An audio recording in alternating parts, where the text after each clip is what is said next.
Saya mau cerita kebenaran. 13 tahun saya menangis, 13 tahun saya mencari kebenaran, 13 tahun saya mencari seorang guru yang mursyid, yang bisa mengantarkan saya untuk menemukan kebenaran yang sejati. Dari kecil saya belajar sholat. Umur 19 tahun saya sudah hafiz Quran, karena bapak saya kiai. Semakin saya membaca Quran, semakin dalam membaca Quran, saya semakin tidak bisa tidur, semakin gelisah batin ini. Katanya Allah ada bersama dengan kita, lebih dekat kepada kita daripada urut leher kita, tapi kita belum bisa membuktikannya.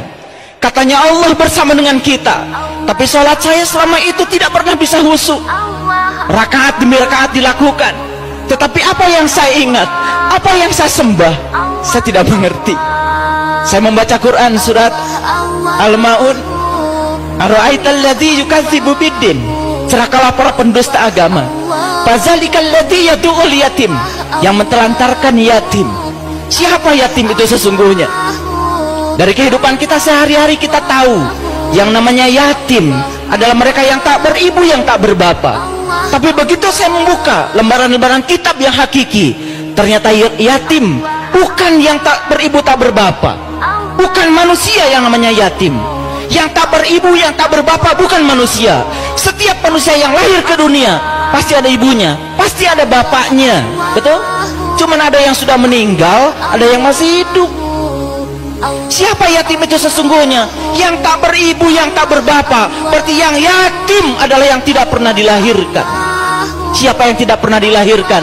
Yang tidak pernah dilahirkan adalah jiwa kita. Yang tidak pernah dilahirkan adalah diri sejati kita. Itu yang tidak pernah dilahirkan. Itulah diri kita yang sebenarnya, yang ditiupkan langsung oleh Allah.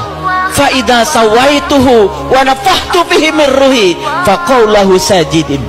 Dan ketika aku telah selesai menciptakan tubuhmu, aku tiupkan ruhku. Itu yang yatim, itu yang banyak ditelantarkan oleh kita. Sholat kita cuma raganya saja. Jiwa kita di mana? Cipta kita di mana? Rasa kita di mana? Kita tidak pernah berhubungan dengan yang tiga, hanya berhubungan dengan raga saja.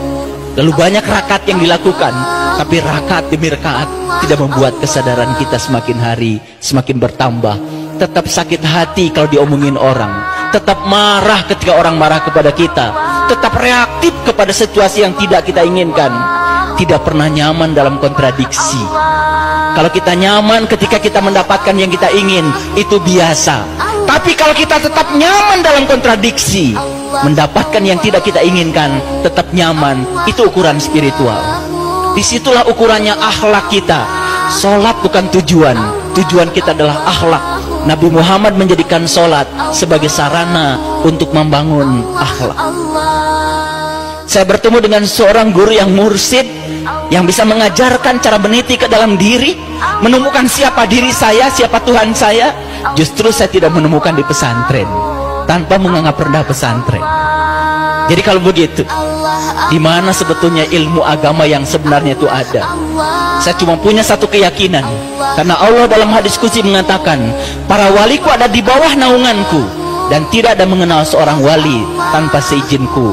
Kewalian seseorang tidak akan pernah ditampakkan kecuali kepada mereka yang mencarinya, yang merindukannya. Saya cuma bisa mendoakan pada ibu bapak sekalian, semoga setelah ini bapak ibu bisa menemukan seorang pewaris ilmunya Nabi, yang bisa mengajarkan ilmunya Nabi.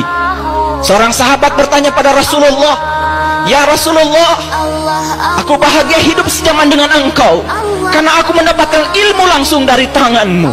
Apa kata Rasul? Engkau bahagia karena hidup sejaman dengan aku, tapi jauh lebih bahagia umatku, kata Nabi, yang hidup tidak sejaman dengan aku, tapi mereka masih dapat ilmuku dari para pewarisku. Maka Nabi mengatakan, al ulama warasatul anbiya. Ulama adalah mereka yang mewarisi ilmunya Nabi. Di mana ilmunya Nabi sekarang? Subhanallah. Yang menceritakan Allah banyak orangnya, yang tahu Allah sedikit orangnya. Yang mengaku menyembah Allah banyak orangnya, tapi yang diaku oleh Allah bahwa dia menyembah Allah sedikit orang. Allah sendiri mengatakan di Quran, sullatum minal awwalin wa qalilum minal akhirin. Yang beriman itu sebagian awalnya banyak, tapi setelah diseleksi oleh Allah tinggal sedikit. Makanya di dalam Al-Kahfi dikatakan, tinggalkan kebanyakan orang, cari gua yang bisa memberikan keselamatan. Masuklah pada kelompok yang sedikit.